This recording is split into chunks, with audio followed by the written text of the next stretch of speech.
زي ما انا وضحت قبل كده، اللي عاوز يعرف الشغل يخلع رف من الدولاب ويقوم باصص كده اهو، البياض والسويد والابلكاش السهل ده الحاجه الطبيعيه، من غير بقى ما اقعد ارزع الرف في الارض ولا اعمل الحركات دي كلها. الخشب الطبيعي بيبان زي ما انا وضحت قبل كده.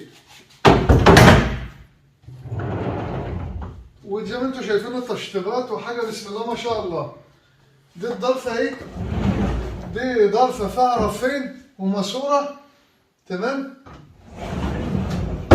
والناحيه التانيه بيبقى رف وماسوره، تمام. القشره من جوه قشره ارو، وريهم برضو الدواخل من جوه قشره ارو، حاجه تقيله، حاجه بسم الله ما شاء الله جميله جدا. اهم حاجه تصلوا بينا على النبي وتدعونا بالاشتراك وخليكم معانا.